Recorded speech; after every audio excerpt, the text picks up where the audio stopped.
بسم اللہ الرحمن الرحیم۔ السلام علیکم ناظرین، حکیم خرم شہزاد ملی آپ سے مخاطب ہے۔ ناظرین، آج ہم طب یونانی کی ایک اور فارمولیشن، ایک اور نسخہ، ایک اور مرکب دوا کے بارے میں بات کرنے جا رہے ہیں۔ یہ نسخہ تقریباً 2200 سال پرانا ہے، یوں کہہ لیں کہ جوارش جالینوس سے پرانا نسخہ ہے، اور اس کو ترتیب دیا تھا حکیم اندرماخس نے۔ جی ہاں، میں مجنون فلاسفہ کے بارے میں بات کر رہا ہوں۔ مجنون فلاسفہ کے نام پہ اگر بات کی جائے تو اس کے بارے میں یہ حکایت ہے کہ یہ اپنے وقت کے جو فلاسفرز تھے، جو ذہنی مشقت کرنے والے لوگ تھے، جب وہ پیری کی حالت میں تھے، یعنی ان کی جو ایج ہے وہ 60+ ہو گئی، تو ان کو بلغمی امراض کی شکایات ہونے لگیں، ان کی قوت حافظہ کمزور ہونے لگی، وہ اس طرح اپنا جو ذہنی کام تھا وہ نہ کر سکتے، تو اس کے لیے یہ نسخہ ترتیب دیا گیا تھا۔ حکیم اندرماخس نے یہ نسخہ ترتیب دیا تھا، اور چونکہ یہ خاص طور پر فلاسفرز کے لیے ترتیب دیا گیا تھا، اس لیے اس کا نام مجنون فلاسفہ رکھا گیا، اور یہ مجنون فلاسفوں کے نام سے منسوب ہو گئی۔ اس کا دوسرا نام آسائے پیری بھی ہے، یعنی آسا لاٹھی سہارا اور پیری بزرگی، تو اس کو بزرگی یا بوڑھوں کے لیے سہارا یا لاٹھی کا نام دے کے بھی یاد کیا جاتا ہے۔ جو بڑھاپے کا مزاج ہے وہ بلغمی ہوتا ہے اور سرد ہوتا ہے، تو ایسی بیماریاں جن کا سبب سردی ہو، بلغم ہو، ان کے لیے یہ خاص طور پر فوائد کی حامل ہے۔ قوت مردانہ کو بڑھاتی ہے، محرک با ہے، مقوی اعصاب ہے، اور مقوی اعضائے رئیسہ بھی ہے۔ اس کے فوائد پہ بات کرنے سے پہلے آئیے اس کا نسخہ دیکھتے ہیں اور اس کے اجزاء کی پہچان کرتے ہیں۔ یہاں میں تھوڑی سی وضاحت کر دوں کہ یہ جو نسخہ ہم دیکھ رہے ہیں یا جو نسخہ ہم دیکھنے جا رہے ہیں، یہ ترمیم شدہ نسخہ ہے۔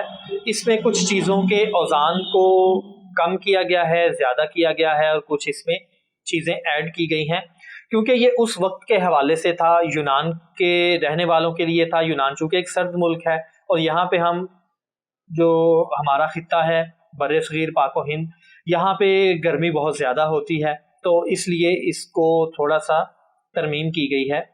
تو آئیے اس کا نسخہ دیکھتے ہیں۔ جی، یہ مجنون فلاسفہ کا ترمیم شدہ نسخہ ہے، جس میں زراون، فلفل سیاہ، بیڑا، خصیت السالب، دار چینی، زنجبیل، گل بابونا، فلفل دراز، شیترج یا چیترک، تاج، مغز اخروٹ، مویز اور چینی شامل ہے۔ تو آئیے آپ کو اس کے اجزاء دکھاتے ہیں۔ یہ زراوند ہے 150 گرام، فلفل سیاہ 150 گرام، بھیڑا 150 گرام، خصیت السالب 150 گرام، دار چینی 75 گرام، زنجبیل 150 گرام، گلے بابونا 225 گرام، فلفل دراز 150 گرام، شیترج یا چترک 150 گرام، تج 75 گرام، مغز اخروٹ 150 گرام، مویز 450 گرام، اور چینی 750 گرام۔ تو آئیے اس کے بنانے کی ترکیب بھی دیکھ لیجئے۔ سب سے پہلے مویز کے بیج نکال کر پانی میں اچھی طرح پکا کر بھون لیں گے، اس کے بعد اس میں چینی ملا کر قوام تیار کریں گے۔ شربت سے ذرا زیادہ گاڑھا قوام بنائیں گے، چونکہ مویز 450 گرام تھی، اس لیے چینی کو ہم نے 1.5 گنا لیا ہے، عموماً چینی 3 گنا ہوتی ہے۔ تو اب جب یہ قوام بن جائے تو اس میں جو صفوف تھا ادویات کا وہ تھوڑا تھوڑا ملا کے مکس کرتے جائیں، اور اچھی طرح مکس ہو جانے پہ آپ کی مجنون فلاسفہ تیار ہے۔ جی ناظرین، آپ نے مجنون فلاسفہ کے اجزاء اور اس کی تیاری کے مراحل دیکھے، تو کچھ فوائد میں نے پہلے بتا دیے۔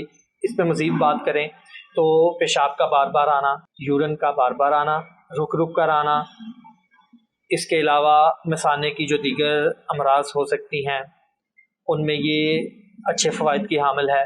جوڑوں کا درد ٹھیک کرتی ہے، کمر کا درد ٹھیک کرتی ہے، نسیان یعنی بھول جانے کی بیماری کو دور کرتی ہے، اعصاب کو طاقت دیتی ہے، اور سب سے بڑھ کر قوت مردانہ کو طاقت دیتی ہے۔